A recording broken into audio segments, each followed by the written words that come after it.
Hello viewers, welcome to IT System Admin and Information Technology Learning tutorial channel for you. Today in this tutorial I am going to show you how to turn off notifications from storage settings on Windows 11 computer. Sometimes it becomes very important for you, so don't forget to watch full video.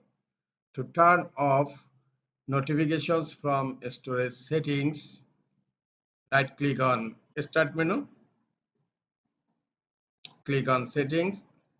In left pane, click on System and then click on Notifications. Now scroll down. Here you will find an option Storage Settings and its notifications from apps and other senders.